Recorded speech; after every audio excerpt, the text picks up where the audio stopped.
Finally made the decision to have gastric bypass surgery. Comments about how I'm promoting obesity or promoting an unhealthy lifestyle. I find it really irritating. I'm not telling people to be a certain way or that being overweight is better than being slimmer. Absolutely not. Waterworks, we've done this every show. We've cried. Oh gosh, it's so hard. It's so hard. I'm sure, the media tells us that, men don't like cellulite. They don't like stretch marks. They don't like curves. They don't like this, that and the other. I'm not going to have any of that. Love myself before, will love myself during and love myself after. That's the whole point of this. What if I get too thin and I don't like it? I like being curvy. I don't want to be, to get too thin.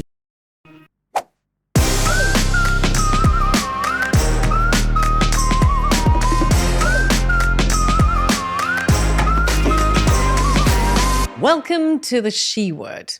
Now, here on the She Word, not only do we have conversations that women rarely have but really should, but we also like to tell stories and share people's journeys through interview. My guest on this interview special is no stranger to the She Word, nor is she a stranger to me. I first interviewed Emily several years ago when I was about a year into producing another podcast called The Interviewer.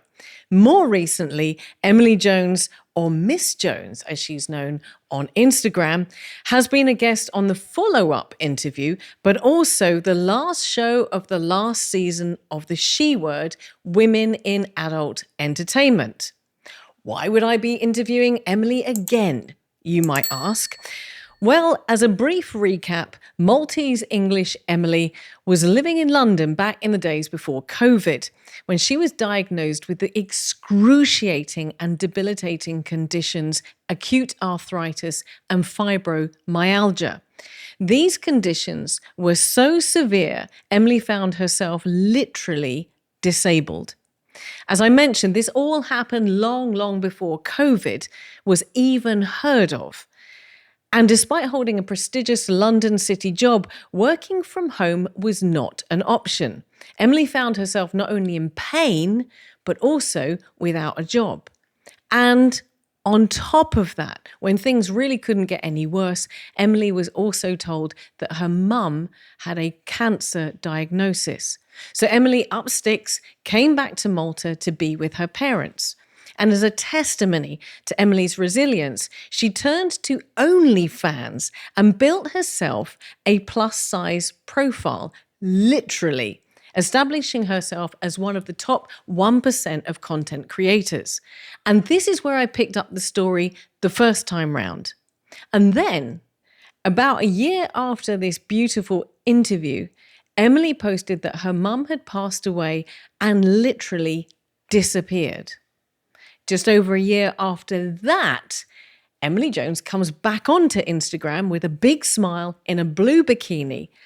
And I quickly jumped onto the comms to ask if Emily was okay and if I could interview her to find out more about the more recent remarkable story. Well, just before Christmas, we recorded a second equally moving, tearful and powerful interview. And I'd recommend to anybody, go and have a look, watch or listen on YouTube or Spotify. Now, one of the stories you shared, Emily, in that interview really resonated with me and thousands of She-Worders. In fact, the clip is the most liked clip that we've ever had on the She-Word. You told the story about being in Croatia with your girlfriends. And at the time you were feeling bad about your physique and about your size. And you pulled yourself up, telling yourself to get on with life. And you go on to say, and I paraphrase, but you said, wherever you are in your journey with yourself, live now, because life is a gift. So when we spoke a few weeks ago, I had a niggle that you were up to something. And I said to you, where are you now with your journey? And when you told me, I just knew what you were doing. So I asked you, can we come back? Can we interview about this? Can we talk about this? So I'm going to just, first of all, thank you for coming back. Thank you for having me. It's so cool to hang out with Always you a again. pleasure. Thank you. And let's start with you telling me where you are now with your journey. Yes. Because for me, it's quite evident where you are. Yes, I suppose the biggest change since I saw you last is that I finally made the decision to have gastric bypass surgery, which is a weight loss surgery, bariatric surgery. So I came to Malta and had the surgery done here about 5 weeks ago now. So it's still super early days, but yeah, that's quite a change. It's been quite a change. Well, I mean, I've got to say there's so many questions. There's so many questions about you. Yeah. There's so many questions about you and what you do. And also I know that there's a lot of things that we want to talk about this kind of life change in the context of who you are and your persona. Yes. Before we get there, I want to just delve into this gastric bypass surgery. Yes. What is it? Gastric bypass is a weight loss surgery, bariatric surgery. There are a few different types of weight loss surgeries that you can have. There's a gastric sleeve, a balloon.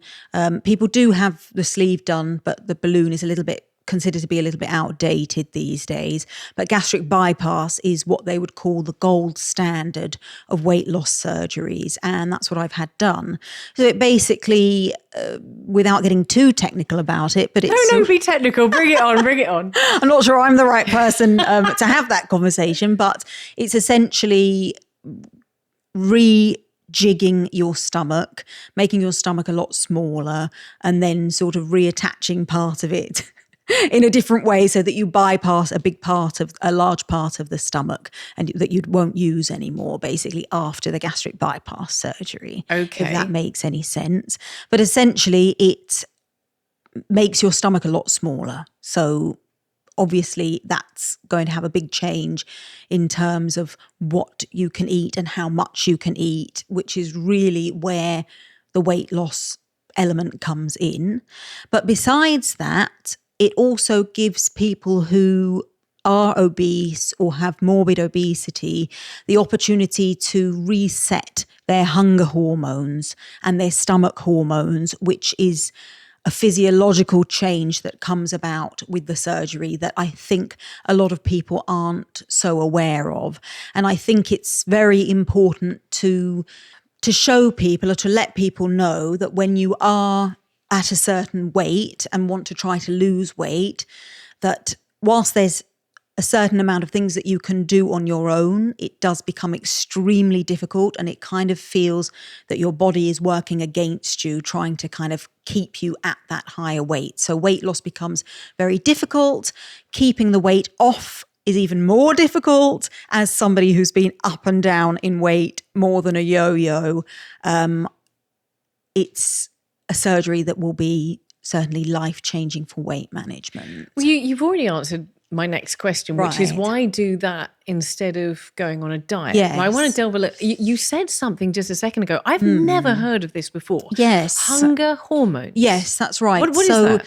It's to do with the physiological aspect of being obese and having morbid obesity, that you release certain hunger hormones that would be different in somebody who's average sized or normal sized. So you kind of have the cards stacked against you. So whereas people often have this idea that overweight people are, gluttons, lazy, don't take care of themselves and so on, there are certain biological aspects to it that need to be taken into consideration as well. I've never heard that. Yes, it's quite, it's something that I would be quite interested in learning a bit more about myself. Obviously have been learning about it through this journey. But I think it's something that people need to take into account.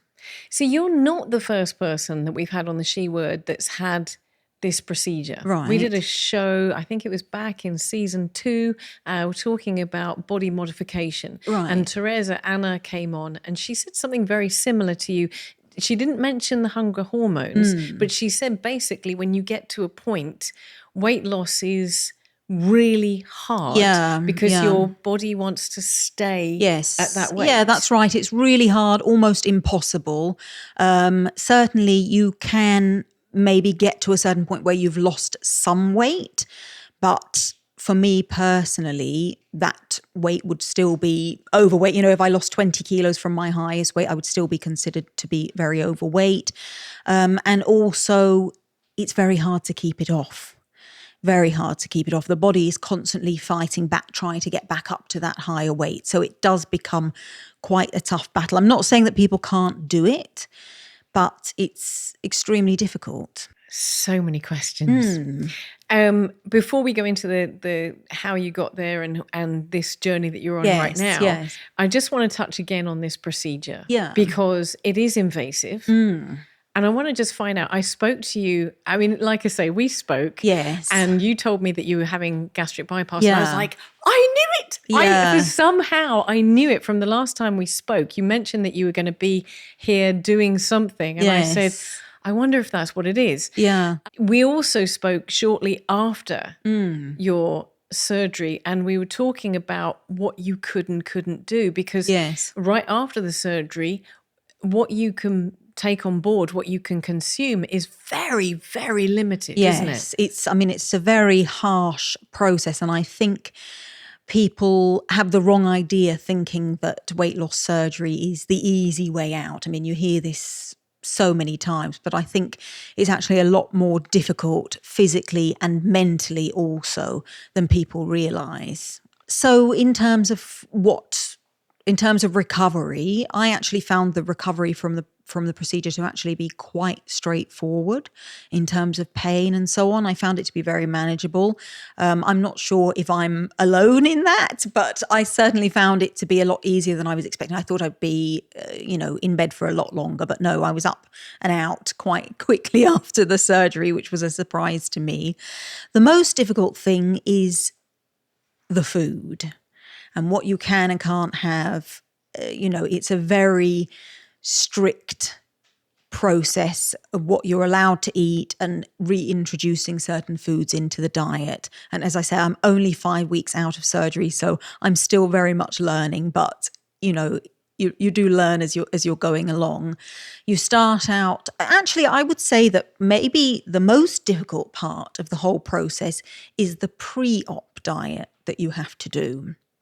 So you have to do a liver-reducing diet for a couple of weeks before the surgery. That's to make sure that your liver is softer, smaller, and more easy to kind of move out of the way and to manipulate during the procedure. So it's quite an important part. You want, obviously, if it's this type of surgery, it's an elective surgery, you want to make sure that you're putting yourself in the best position for the surgery to go as smoothly as possible. So it is something that you can do to make sure that you're making it as easy for the doctors as possible. But it's very difficult. You have to do it. For me, it was 2 weeks. For some people, it depends on your BMI. It depends on where you hold weight. I don't hold so much weight around my stomach, so I didn't have to do it for quite so long. Maybe people who are even more overweight than myself might have to do it for a longer period of time.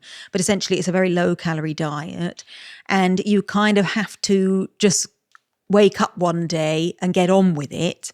Whereas obviously after the surgery, you do have the tool to help you with the hunger and that element of it. But you have to kind of wake up and almost act as though you've already had the surgery before you've even had it. So I found that to be quite a difficult part of the process, but very good mental prep as well. And I do think that if somebody's going in for a surgery like this, you need to make sure that you're aware of all of the consequences and what type of procedure it is, what kind of lifestyle you're going to have afterwards, and also to be fully committed to the process and not feeling that you've been strong-armed into it and kind of that it's something you have to do. I think that's the wrong attitude to have, because I think in that case you're going to be trying to find ways to sort of cheat the system, to get round the tool of the bypass. And really you want to be going into things with a positive attitude that this is something that you really want to do and want to succeed with. Well, obviously you are winning because it's evident already. And you've already, I mean, I'm assuming right from the outset and your pre-op diet that you'd started losing weight, you started getting into that weight loss. So we can talk about the weight loss, as I said. We're going to talk about that in a second. Yeah, sure. Before, I still just want to ask you a couple of questions about the procedure. Yeah. So first of all, is it safe? I think so. I mean, I certainly felt very confident with my team in Malta. That's why I decided to do the procedure in Malta. Okay. I did investigate a few other avenues into having it done. Initially, the idea for me having the surgery came about initially because I was referred for it through the NHS, through my doctors in the UK. So I did start going through the procedure and the process with the UK through the NHS. And over there, they're very focused on making sure that you're educated about the procedure and that they give you the psychological and mental support that's needed. And that's a very important part of the process. You know, it's not just like a magic switch and all of a sudden all of your issues around food and eating have disappeared. A lot of people, I mean, I don't feel that I personally have such a complex psychological relationship with food, but obviously a lot of people who struggle with their weight do suffer from emotional eating and binge eating and things like that. So it's important to make sure that those are being dealt with as well. So I went through the process with the NHS in the UK, had education sessions, assessments with psychologists and so on.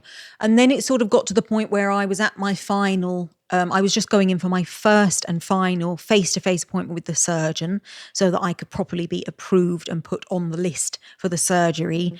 And from that point, it was going to be, they sort of said, a year minimum to 1.5 years for the surgery. So I kind of just felt that I'd sort of waited long enough. I'd been thinking about it for a very long time at that point, and decided to take things into my own hands and do it privately. I looked at doing it privately in the UK. It's very expensive. On the other end of the scale, I looked at going to Turkey and having it done, which is a very common thing. A lot of Maltese ladies are going to Turkey at the moment to have their gastric bypass done, very affordable. But I'd heard a lot in the news recently about people not having such great experiences. So I decided that didn't sit right with me. And then somewhere in the middle, at a more affordable price, but then giving me a little bit of that kind of peace of mind of being at home in Malta and being able to obviously be seen by doctors who I know here and so on. It just kind of seemed to make the most sense to me to pay a little bit more than having it done in Turkey, to have the comfort and the peace of mind of having it done in Malta. So that's why I decided to do it here. But I had an awful lot of time mulling the idea over. I would say over the last year or so, kind of the seed was planted, and then I kind of started to think about whether it would be something right for me. Saw the doctor in Malta, spoke to the doctors in the UK. So I felt that I was going into it from an educated standpoint. And what happens from here? Because obviously you have a goal. We're going to talk about the goals in a second. But is the surgery reversed? Once you've reached this is it. This is no. There's not really a reversal for this kind of surgery, but over time, basically, what they tell you is that you have. What anybody would tell you is that you have a real year to lose the weight. That's kind of when the tool of the surgery is working its absolute best. Your hormones have been reset.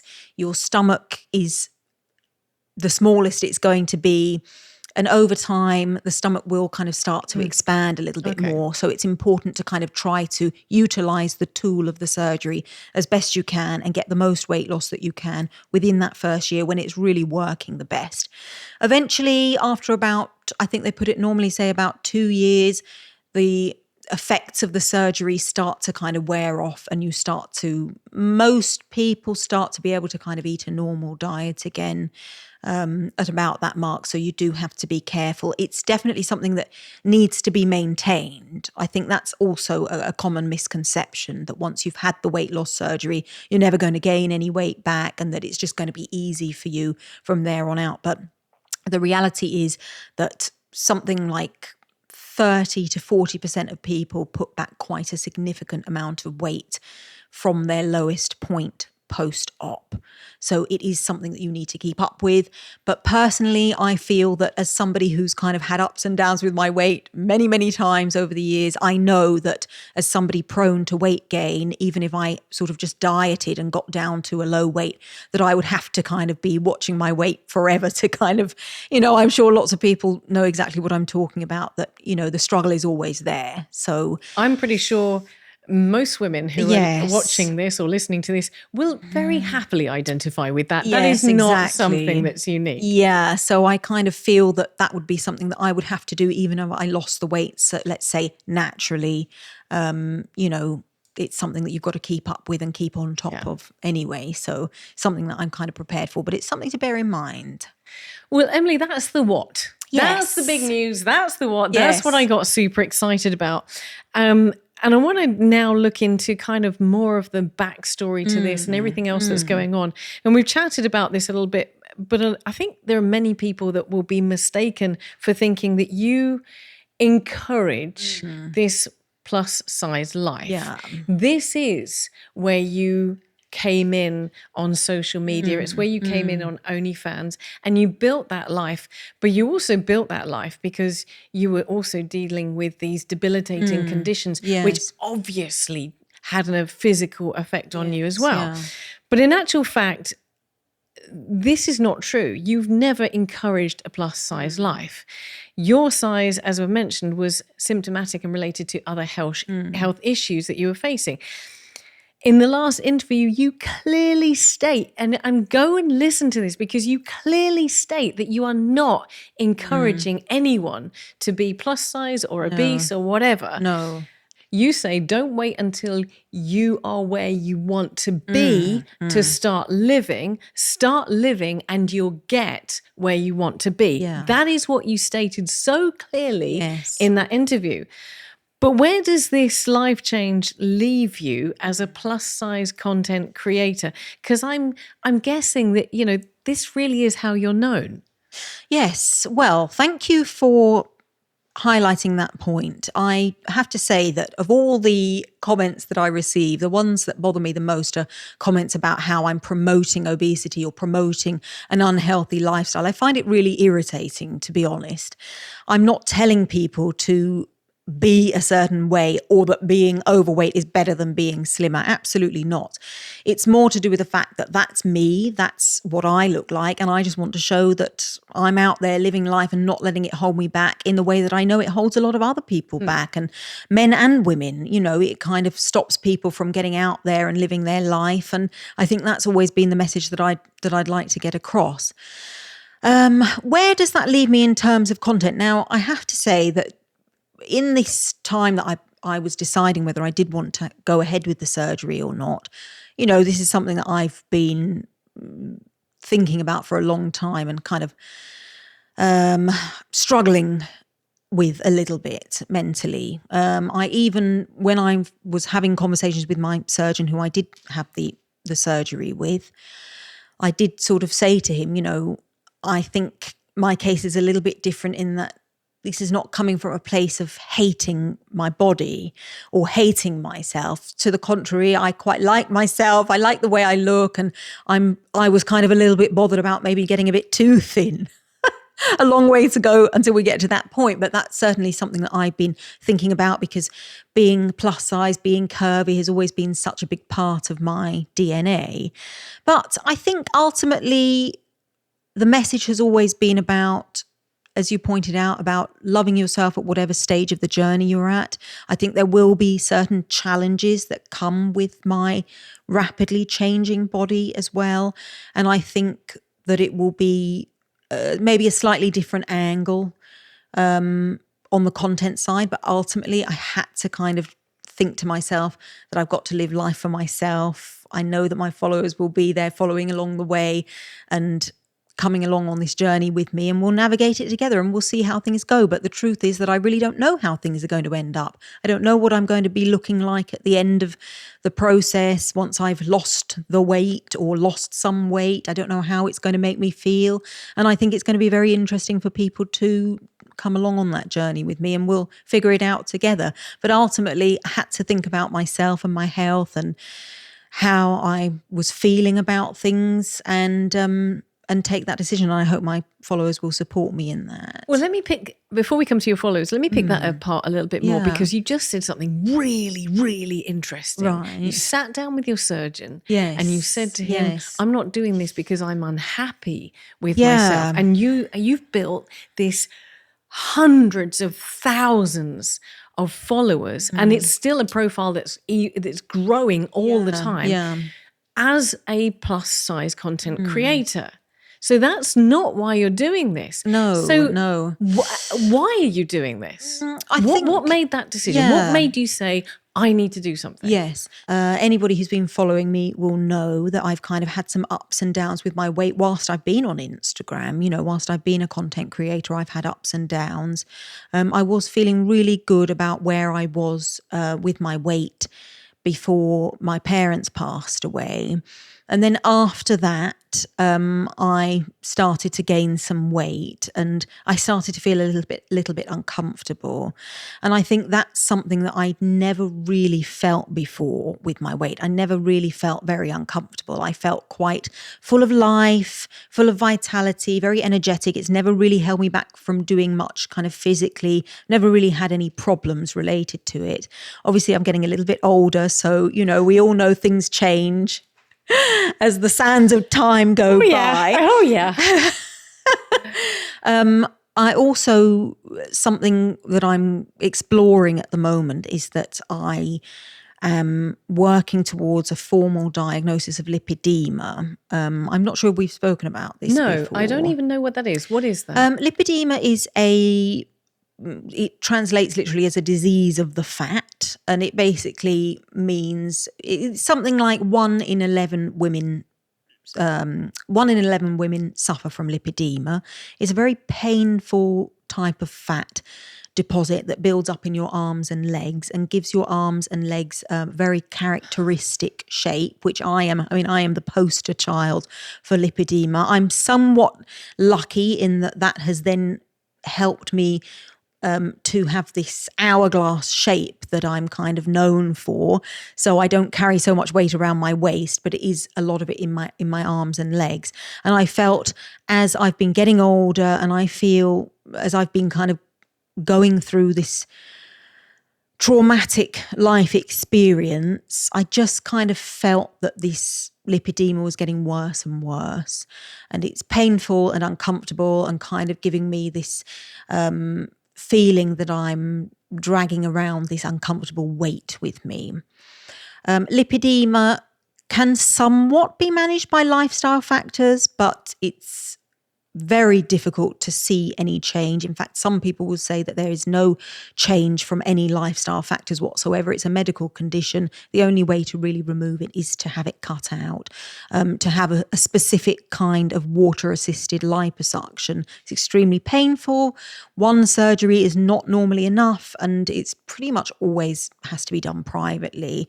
So it's quite a new thing that people are talking about these days and becoming more aware of it. Never heard of it. And yet you're telling me this affects 1 in 11 women. Yes, 1 in 11 this women. This is incredibly common. I think once you identify the sort of type of look of this lipedema, you'll start to notice when people do have it. It's quite interesting.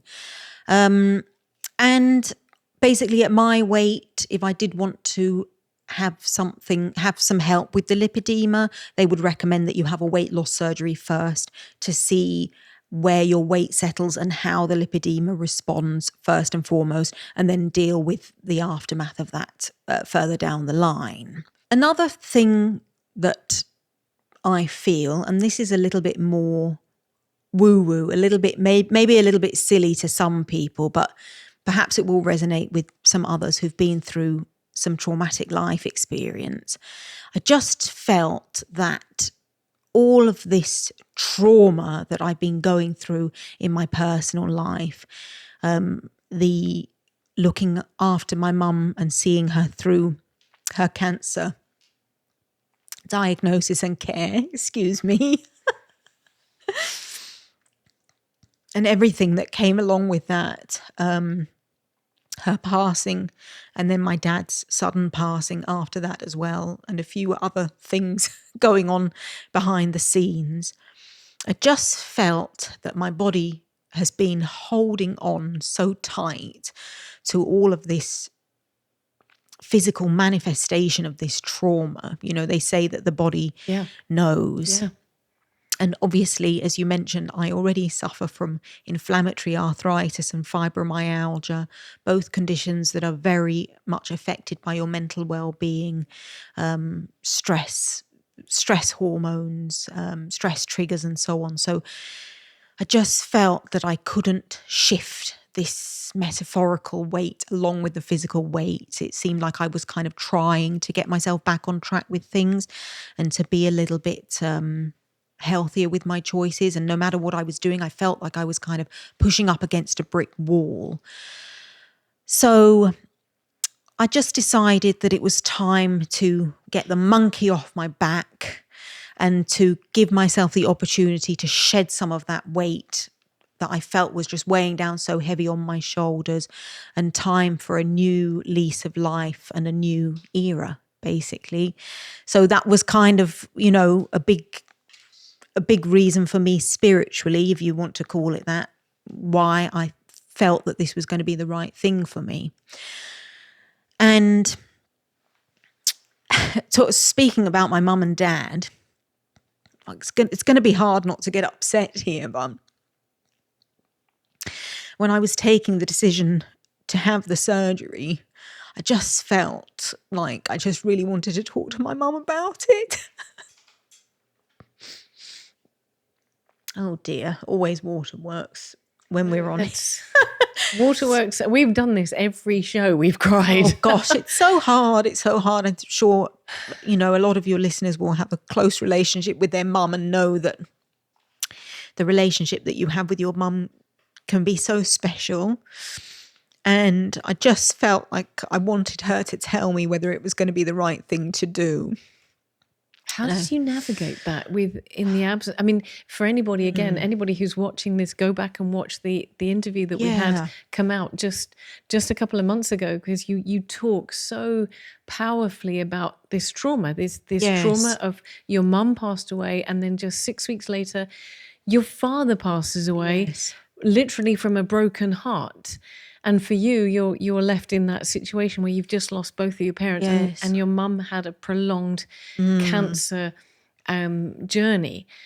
So I hadn't even thought of, and you're mentioning it now, I hadn't even thought of you're just about to take a life-changing surgery, invasive to some extent surgery. Yes. And I know from that interview, you have had a very close relationship with your parents. Yeah. So how did you navigate that?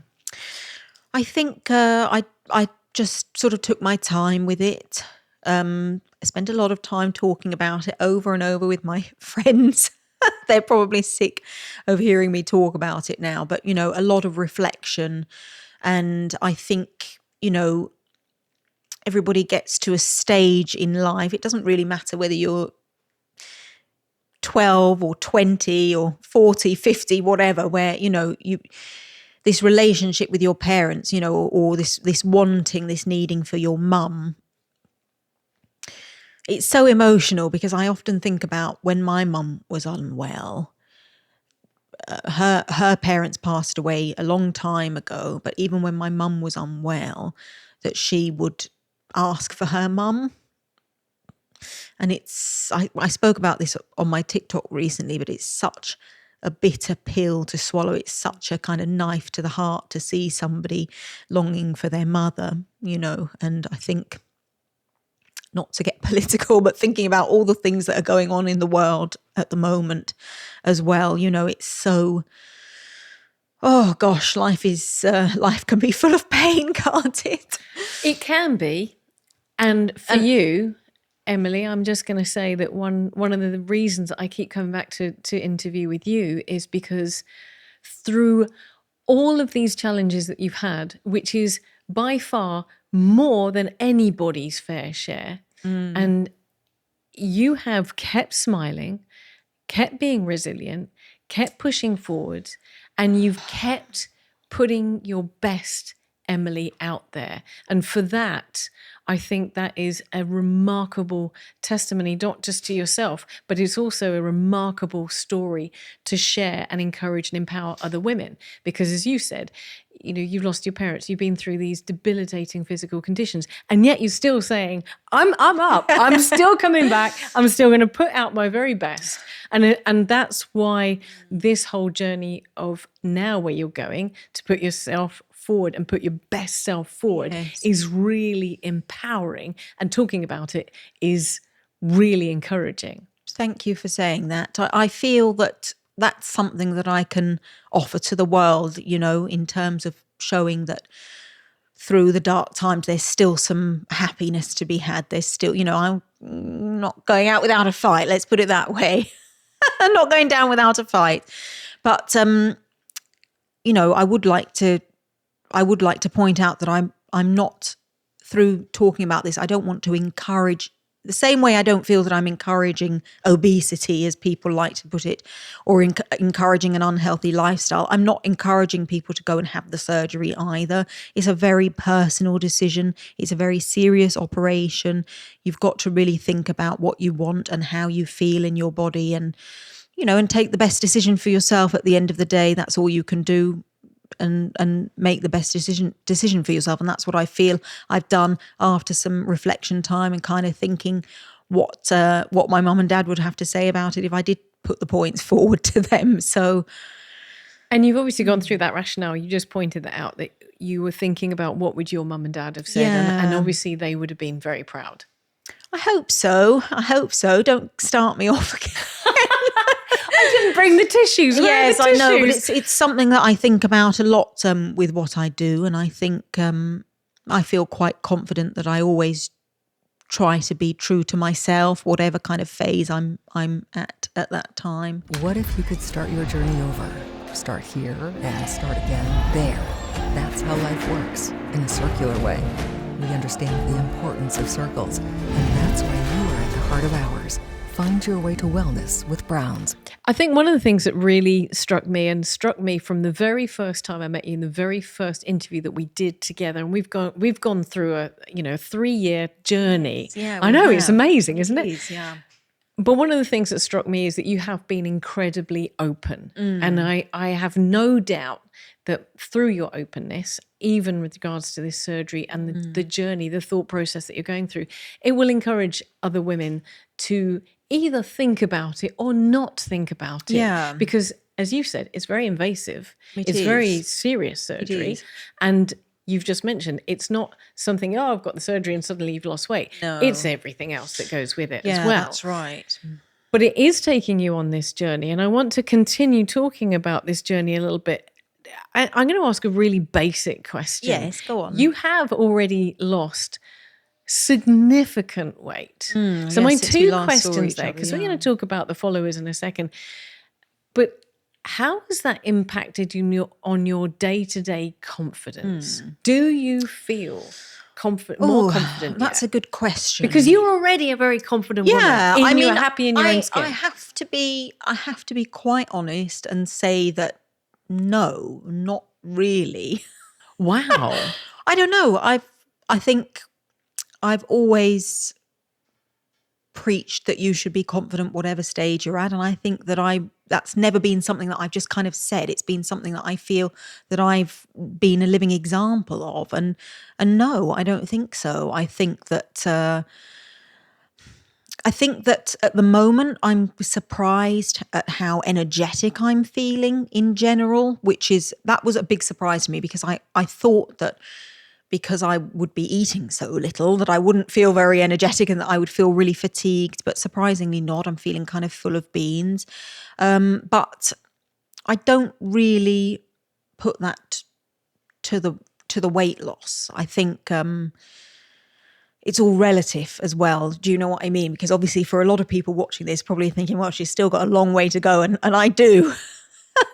But it's always been about putting your best foot forward at every stage of the journey. So no, I wouldn't say that I feel particularly more confident, but I'm feeling quite positive about the whole process and the whole I'm just feeling quite positive about life at the moment, I would say, which is a very nice change from those dark times. I think coming back to work after having had that, as you mentioned it, my disappearance, having had the time off, it's important to give yourself that time to wallow, to feel what you need to feel, to slob about, to kind of feel the feelings. But then when you're ready, it's time to get back to it.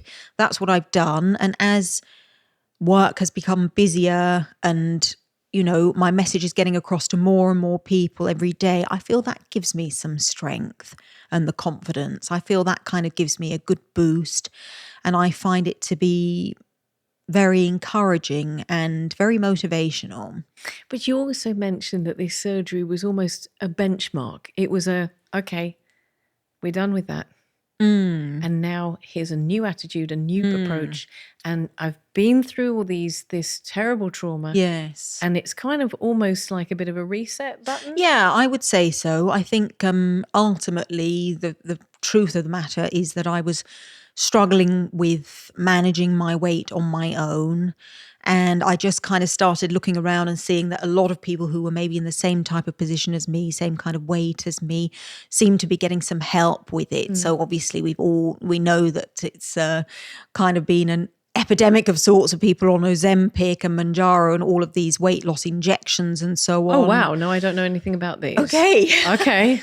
I'll be looking at that and Google later on. That's a very, it's been quite a hot topic over the last year or so. A lot of people who you see a lot of I think this is actually something to talk about as well, that the reason I'd like to be quite open about things with my followers is that whilst I don't feel I owe anybody any kind of explanation about what I do with my body, I would like to be open if I am rapidly losing weight or having a changing body, that I don't kind of say to people, oh yeah, I just started, eating more vegetables or started going to the gym. I've been going to the gym for quite a long time. My followers will know I've had quite a complex relationship with exercise, with my chronic pain conditions, but I try to kind of maintain somewhat of a healthy lifestyle, but that doesn't always translate to weight. Just because somebody's overweight, it doesn't mean that they live a completely sedentary and gluttonous lifestyle. I mean, certainly there's some episodes of that. Life's for living after all. But, it doesn't always reflect. I think your lifestyle doesn't always reflect in your physical. So I think that's important to take into account. But yeah, there's a lot of celebrities, for example, at the moment who've always been bigger people and kind of known for that. And all of a sudden, as these drugs have come to market, these weight loss drugs have come to market, or weight loss surgery has become more and more accessible for people, suddenly people are half the size that they were before and saying that, they just started taking a 10-minute walk every morning and so on. And I would never want my followers to kind of feel that I betrayed them in such a way. I do feel that that's a little bit disingenuous and dangerous. And dangerous. Because social media, there's a number of social media accounts that I follow who are very, very brutally honest about what social media is telling us we should be. And you've always, fought that. You've always flown in the face of that. And you are incredibly successful for being genuine. And one of the other followers that I follow after, Danae Mercer Ritchie, is also, albeit she's a very beautiful, slim woman, but she's very open about her cellulite. Well, that's it. That's just we're faced with this crap all the time that is just disingenuous and lies. It is, and I think that's a point to what we were talking about earlier, that it doesn't matter where you are in your weight journey, whether you're overweight or not. We all have insecurities, and the message has always been about getting out there, not letting the insecurities hold you back, no matter what they are. I know plenty of ladies who maybe don't have any issue with their weight, or maybe who have an extra few kilos on them that they don't feel very comfortable with. But the point is, don't let that hold you back. So whether it's, the 40, 50 kilos extra that I've got, or the couple of kilos that somebody else has got, it can affect us all mentally in the same way. Exactly the same way. Yeah. I think every single woman listening to this or watching this will identify whether they're currently very, very comfortable with themselves, or have, managed to get to that point Yes. through a long journey, Yes. or still feeling, that they have a challenge to go. I think every Yeah. woman will identify with a point in their time, in their life, where they've are or have been uncomfortable with themselves. Yes, It's just the way that we are. absolutely. And I think that's something that I hope people can take from following me. And I know that people do, because I get messages about it all day, every day, from ladies and men who have found some kind of message in my content that's given them the little push to do something slightly out of their comfort zone. Well, you said something else, and it's just come back to me. You said on that interview that we last had, and something else that resonated and has been sitting with me ever since. So you said in the last interview Yes. about how media perceives us as women and as men, and the messages that we receive. And the very fact that you had men getting in touch with you and saying to you, who tells you that you should look like this? Who tells you that you should behave like this? Because they've been showing your account to their words. Fill that bit in for me, because you can articulate it better than me. I think what we were talking about is that, the media tells us that, men don't like cellulite, they don't like stretch marks, they don't like curves, they don't like this, that and the other. And that, where has that messaging come from? Because the men that I'm interacting with on my page, these thousands of people viewing my content, millions sometimes, are kind of coming to me and saying, who's told you that we don't like that? We do like that. So who is giving these messages to women? It's a very kind of confusing space to navigate, I think. And I'll go back and reiterate what I said right then. It's the multi-million or billion beauty industry right, yeah. is where that message is coming from, because that's where they're making their money. That's right, yes. So it's kind of, I suppose there is a big group of people who kind of are able to step outside of that and say, hang on, in my heart of hearts, this is what I find attractive. It's very interesting. We have a nice expression in Maltese. I don't know if you've ever heard it before, although I'm sure people are going to make fun of my Maltese accent, but we say "alek il baqra timbih kolla," which means that's why the whole cow sells, because there's something for everybody. Everybody likes a different part of the cow. Do you know what I mean? Maybe not the best analogy, but you see what I'm saying. You got to love Maltese. Everybody likes different things, and there's no need to kind of say this is the one this is the one standard of beauty that we've got to operate to for time immemorial. Like, it's just everybody likes something different, so just embrace it. Well, you mentioned your followers. Yes. I'm going to bring this all the way back. We've taken a really nice kind of meandering journey through this conversation. I'm going to bring it back to your followers, because I want to, you mentioned just a minute ago that your followers are going to be going on this journey with you. Yeah. And when I asked you how will they respond, you said, I don't know, but we'll see, and we'll go through it together. And I think that's where this beautiful honesty is really important, because your followers have been part of your journey for a good number of years, and they will see the change in you. But I want to talk about some comments that you've had recently on your posts, because you've migrated onto TikTok, which is great. Yes. TikTok is doing really well, but your Instagram has now exceeded 300,000 followers, which is a complete organic growth, and that is amazing. You only have to go onto your channels to see that your content is what's generating your followers and engaging with your followers. Least of all, your tiny baked potato. Go onto TikTok, see the 5.5 million. Yes, I think we're at 5.5 million views on this of all the videos. This but, tiny, I just have to say, I love that post. Go onto TikTok, have a look. Tiny jacket potato. Be one of those 5.5 million viewers on that post. We'll see you on TikTok. It's at Miss Jones Eats. On TikTok, we'll see you there. Cheeky plug. Like it. But you have been receiving and reacting to some pretty dire negative feedback. So I have two questions for you actually, I'm going to say 3. I'm going to ask all the questions at once, and then we'll Okay. tackle them one by one. Yeah. Is this something that you, as a plus size content creator, have experienced since the beginning of your success?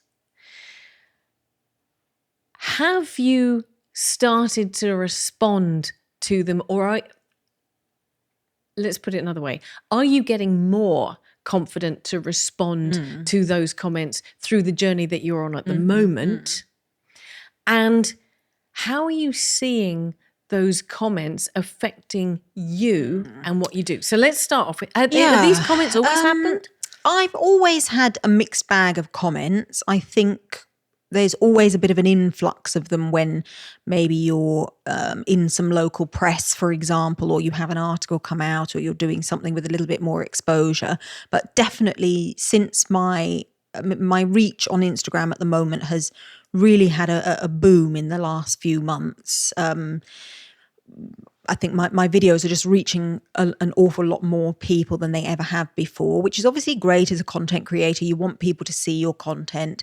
But I suppose with that, the wider the reach, the more people are going to have things to say. So I think it has been a lot more lately. Yes. Okay, so there's more comments recently because the I'd reach say is so. greater. Yeah. Have the comments become more aggressive and call it out, atrocious? Yeah, I feel that the comments lately have been quite shocking. I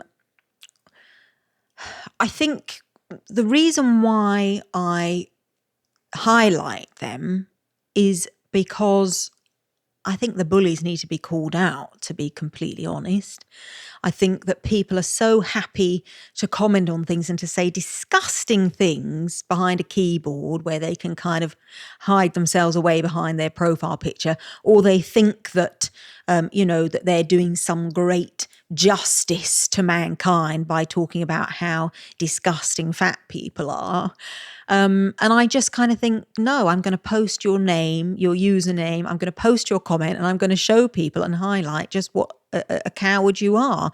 And just find it shocking that you would ever say those things to anybody just for existing online as a plus size person. They basically seem to think that unless you are constantly only talking about how much you hate your body and how much you need to be on a diet, and that you add this kind of disclaimer to your content that I know I'm fat, but here's my opinion on something. Unless you're doing that, you're not allowed to exist online, not unashamedly just existing in a plus size body, God forbid. And God forbid you think you look good. It's like this element, I think we spoke about it last time, of feeling that they have to kind of take you down a peg or two. Which doesn't even relate to size. You could be any No, size. that's right. Anybody who is confident, right. Yeah. anybody who's out there That's and it. who's making it is a target. And I think sometimes, with content, you sometimes do have to be a little bit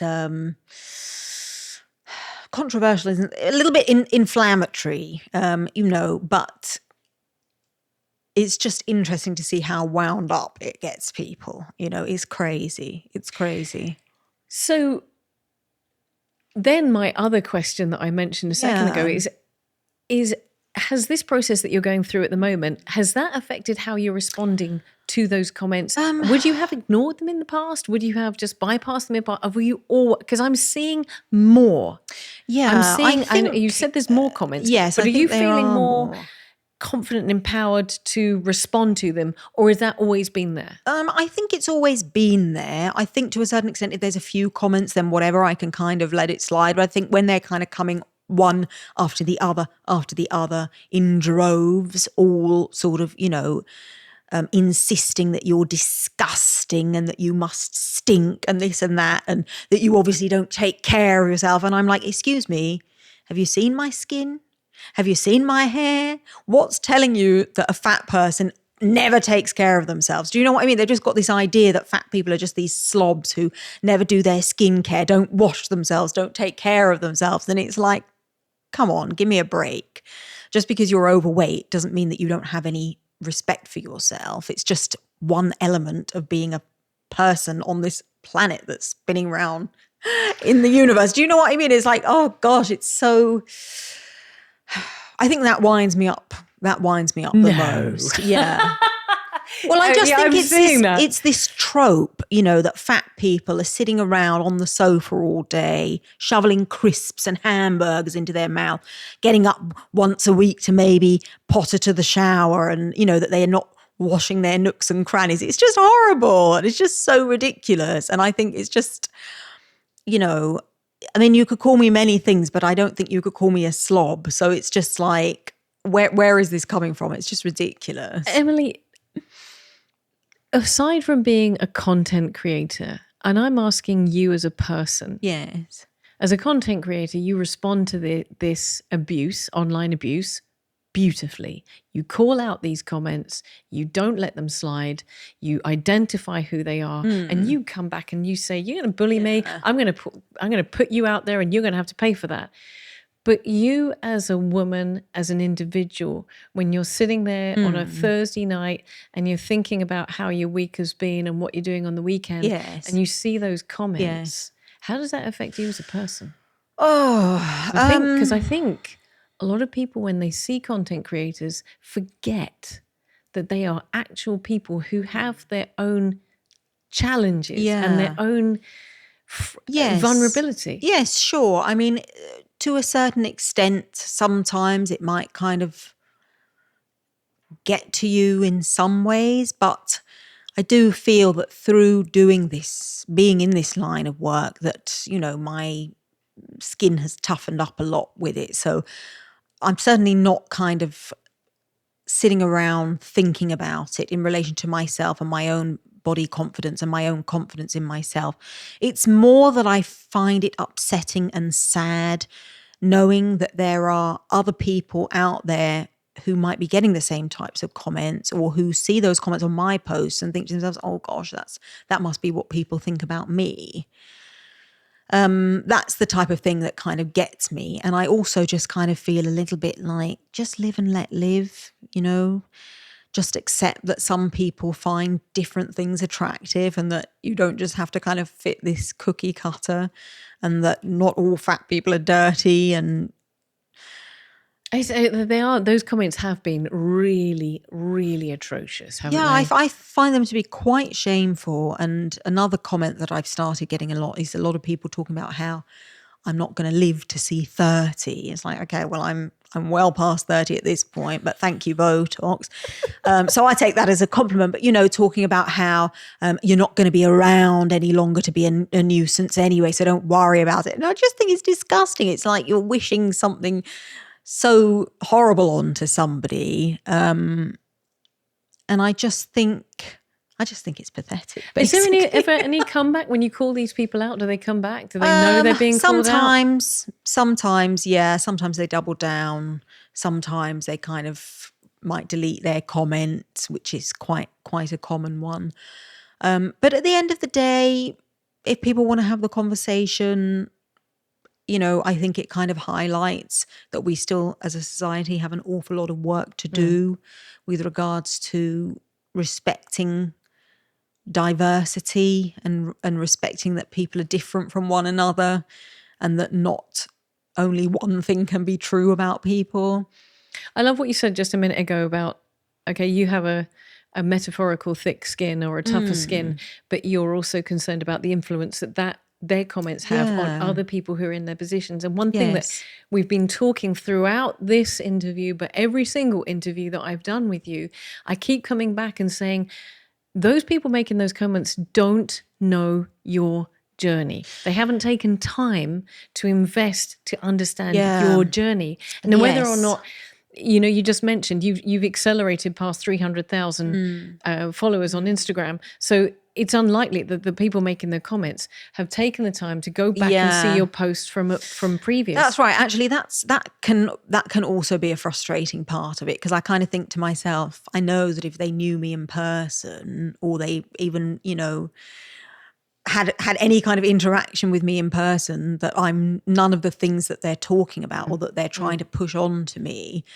But at the end of the day, I think you've just got to accept that you can't explain yourself to everybody, and just accept that it's kind of part of the job. It comes with it, and that's it. People are going to think what they want to think, and you've got to let it go. But I know that my followers who've been with me on this journey, I know that they know what type of person I am. But yes, it's sometimes a little bit of a difficult pill to swallow when you can see that somebody doesn't understand what you've been through. I had a comment the other day talking about how, this is a whole other topic of conversation about how, content creation isn't a real job, and that type of comment, and telling me that I need to stop searching for validation on the internet, or that that's what my content is searching for validation from people. And I think to myself, you couldn't be further from the truth, but whatever. And that I sort of, I don't know, it just kind of caught me, and I felt a little bit irritated. And so I responded and said, I was never on social media before I started doing this professionally. I was never interested in social media. I have a very small social circle, and kind of said, well, this is my job. Do you, when something goes wrong with your job, do you just throw the towel in? Like, if you run into problems in your career, the same way I'm not going to suddenly not be on the internet because I'm getting a few nasty comments, So then the kind of comeback is like, oh, this is your job. Don't be so ridiculous. You think it's your job. It's like, I don't know what's so funny about it. This is what pays my bills. This is my job. I do this full time. And I had a comment about how, well, if you really think this is a real job, then, you've never experienced working, or how are you going to survive when the interest isn't there anymore, and this and that. And I just kind of think to myself, sir, if you knew what I have been through in my life, and how, I had a stable office job that I lost from one day to the next because of ill health, thinking that had some level of stability. It's like, don't worry about it. Whatever life throws my way, I know I'm going to be fine. So don't push that narrative onto me. But, it's kind of, people have this idea about you that's just so skewed, it can be kind of frustrating. But as I say, at the end of the day, it's not really my job to explain myself to everybody. So what is it that they say? Other people's opinion of you is none of your business. So, I like that. Say that one again. I didn't coin that phrase. No, but I like it. Other people's opinion of you is none of your business. Just whatever. People are always going to have something to say, aren't they? So let them say it, and that's it. The people who are closest to you, or the important people, know what the truth of the matter is, know what you're like as a person, and that's what you've got to kind of fall back on. I was going to end this interview by asking you for a closing comment. I can't think of a better comment than that. Other people's opinion of you is none of your business. I love that. Yeah, it's a good one, I think. Unless they're being extremely rude, in which case we will answer them back and bring some light to their nasty little comments. I mean, there has got to be some degree of conducting yourself in some kind of respectable way online, certainly. But that comes down to accountability. Yeah. And what you're doing is you're calling out bad behavior and holding that person to account for that, despicable things that they've said. Yeah. Emily Miss Jones, what does the future hold for you? Where are you going? I'm going to take this on two avenues. Sure. Where are you going with the journey of your gastric bypass, your physical journey? Yes. What is the end goal there? And where are you going with you as Miss Jones? So I think with the gastric bypass, I'm very much taking this kind of day by day. One thing that I wanted to point out actually is that I don't really believe in before and afters with this journey that I'm on. Don't really want my followers to ever see that I saw myself in a negative light before, and that this is my transformation and here I am now in a better place. It's just different. I would just be slightly different. And I'll say that came out very clearly through this interview, because half an hour ago, yes, we've been going that long. and then some. But you very categorically Yeah. said you did not take this surgery because you weren't confident. No, no, not didn't at all. And you felt bad about yourself, or you had a poor opinion of yourself, No. which is why I said, okay, why are you doing it? And of course you articulated that. So yeah. Yeah. So with the weight loss procedure, there's not going to ever be any befores or afters. Also, why do people, when they take their before photo, always have their hair up in a scrunchie, no makeup on, standing with their gut hanging out, And in they've put nasty Vaseline underwear? through their Why do hair they to do make it really that? bad. That's what I mean. We're swear. not going to have any of that. Love myself before, will love myself during, and love myself after. That's the whole point of this. We'll see how it goes. I don't know where we're going to end up. I mean, to be honest, the conversations that I've been having with my surgeon are, what if I get too thin and I don't like it? I like being curvy. I don't want to be, to get too thin, but I don't think we're going to have too much of a problem there. But we'll see how things end up. As I say, I'm documenting the journey. I've been posting lots of day in the lives and vlogs on my TikTok. So if people want to come and follow me there, I would love to see you she's there. at it again.